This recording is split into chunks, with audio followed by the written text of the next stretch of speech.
Hello, Toastmasters. I have a question for you. Do you have a ritual before you go on stage? And I'm going to share with you why, when you screw something up, it's really not a big deal. And would you be interested to know why I almost quit professional speaking after a long, long time? Well, stay tuned.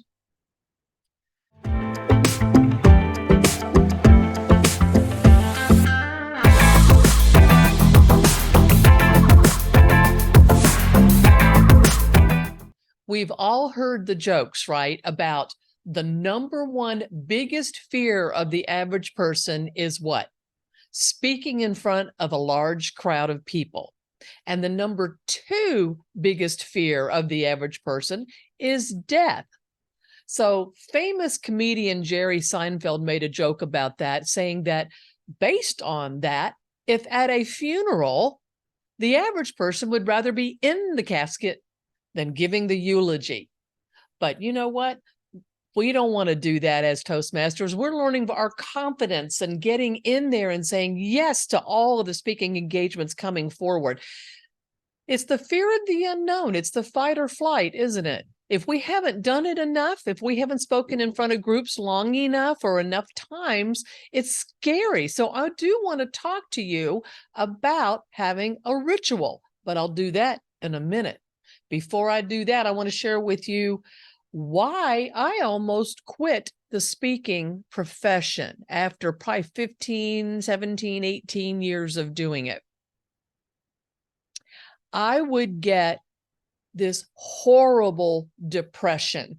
I would go, I would have I'd be prepared. I would walk into a room, there's a great audience, or I would do my training, or I'd deliver my keynote. It was great. It was great reviews. People responded. It was fabulous.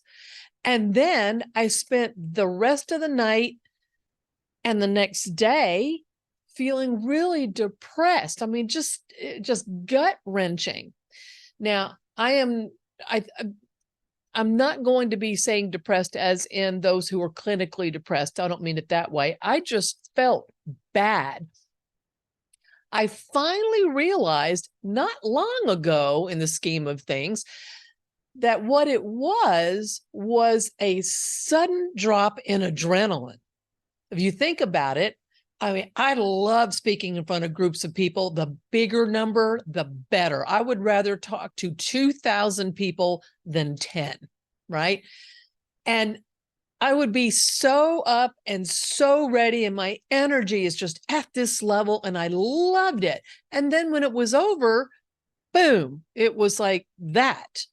And I came to realize that it wasn't depression, it was the drop, the physical drop in adrenaline to that degree that just made me, oh, it was horrible. But now that I understand why and what it was or what it is, I feel better.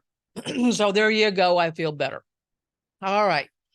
Here's the reason why when you screw up, or if you screw up in what you're going to say on stage, it's not that big a deal.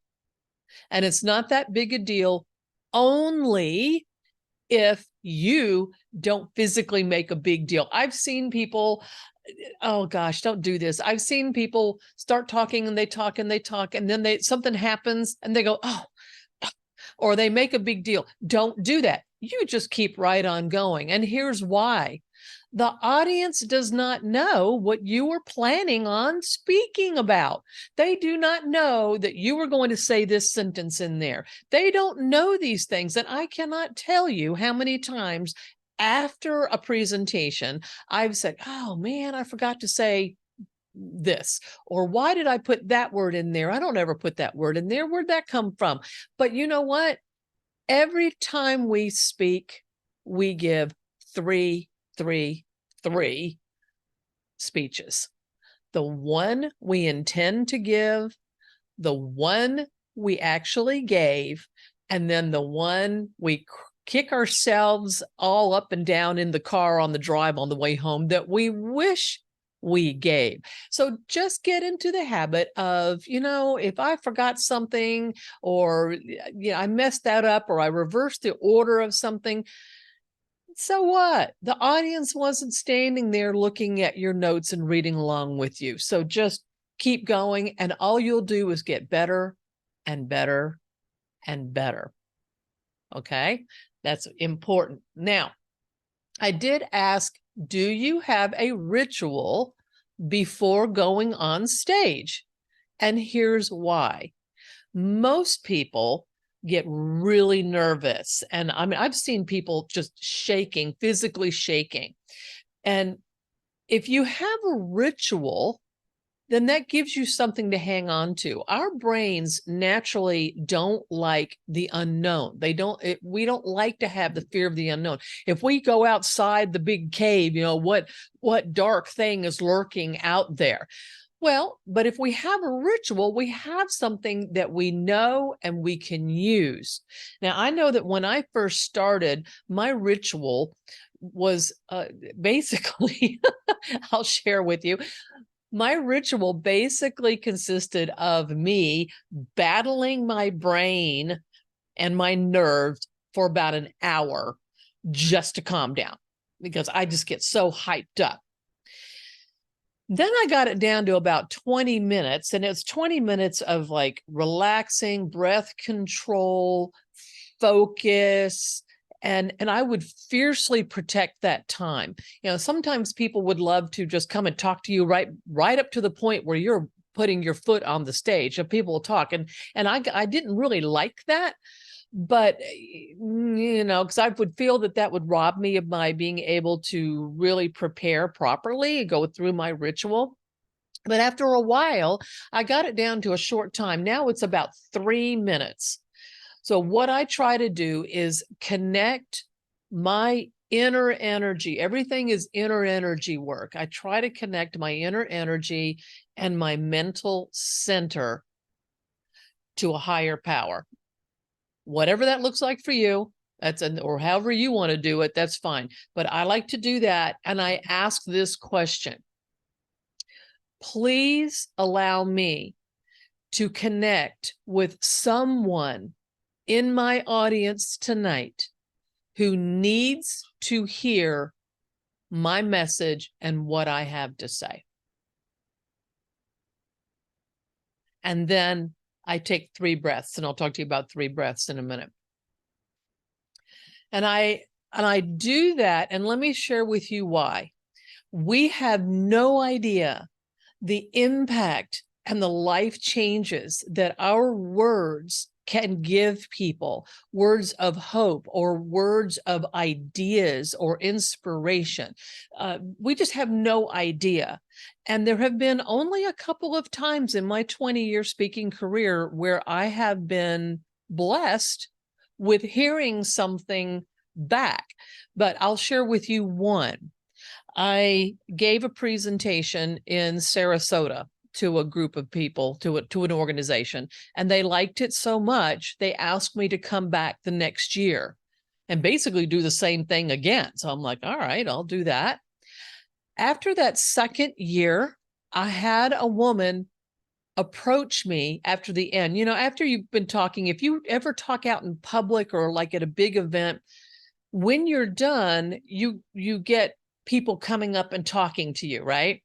Well, I noticed this one lady was kind of just standing off to the side for a while, being really kind of quiet, just letting everybody else come forward. And then finally, after everybody else had left, and I was about to grab my purse and go, she approached me and she said, I have to tell you something. I was in your audience last year, and I heard this presentation. When I heard that you were coming back, I came specifically to let you know that what you said in your speech last year, I went and changed how I interacted with my 2 teenage daughters. And if any woman knows that when we were teenage daughters, our mothers were like the enemy. I mean, if you didn't have that for a short period of time in your teenage years, you're blessed. But that's pretty typical, right? And she said that her two daughters and her relationship, their relationship was not good, and that they were going in a wrong direction. But based on the information that I gave the year before, she knew that she could make a difference. So she made all the changes on her side. And she came to tell me that as a direct result of my talk the year before, that the relationship that she enjoys now with her daughters is a 180 of where it was, because they were going in the wrong direction. And she said that they are now back as a family. And she just felt the need to tell me that. Now I'm surprised I didn't cry. I usually, when I tell that, I get emotional, because we don't get to hear the response. We don't get to sometimes know the changes that we can inspire. So this is why it's important that you have a ritual on connecting and can have, that's why I ask the higher power, let me connect with somebody and make a difference in someone's life in my audience tonight. And I will share with you again, something else is, a few years ago, handful of years ago, I was asked to be the inspirational speaker opening a division speech contest. And there were, they did a great job in getting everybody there. And it was, I don't know, a couple hundred, 200-300 people. And I knew what I was going to say. I had it all prepared. And as I was getting up to go up front, they were about to introduce me, I had this overwhelming tidal wave. It was a rush that told me, do not say what you prepared to say. Instead, say this. And it was not what I prepared to say. So, when I say it was a table topic, it was a table topic. But it was a different message. And it was overpowering me, that I think if I tried to say what I had originally planned on saying, the words might not have come out at all. But my message that I gave was about establishing personal boundaries and how that is okay, and how you absolutely have the right to not allow someone to violate you in any way, even if you're related to them.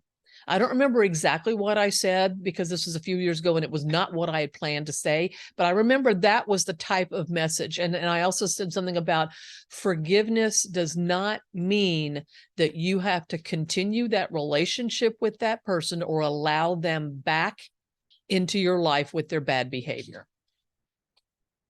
Now, there was a break, in this contest, because we were doing 4 speeches and this was in the division, and there was a big break. And I was waiting for somebody to come up and say, oh, I needed to hear that. Because I'll hear that often. Oh, I needed to hear your message tonight. I needed to hear that. I didn't. I had the people, oh, I really enjoyed what you said. That was really interesting, and da-da-da-da-da. But I didn't have somebody who came up and went, oh, that was life-changing. Now, I don't know that I was like expecting it or what, but I was looking for it. But this is why I listen to all of the information that I have, that comes, whether it comes from above, it doesn't matter. But that's what brings it in. The ritual that we have, and I have a dog barking.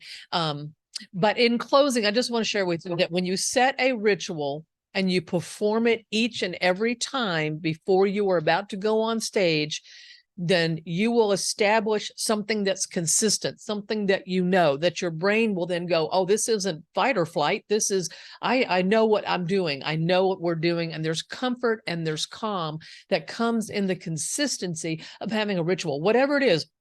You could be doing, 50 jumping jacks. You could listen to music, put earbuds in and listen to music.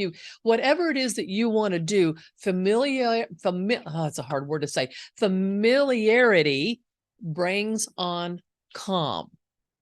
And right before you go on stage, do this only 3, don't do more than 3, only 3 slow, deep breaths in through the nose and out through the mouth. If you do them right now,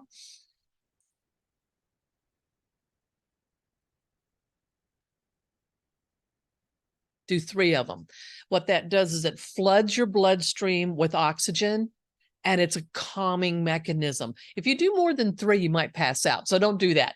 But anyway, get your ritual, understand it's a drop in adrenaline, and feel good about the message and the things that you bring to your audiences. You got this. And also remember this, a great speaker is always learning. Go learn.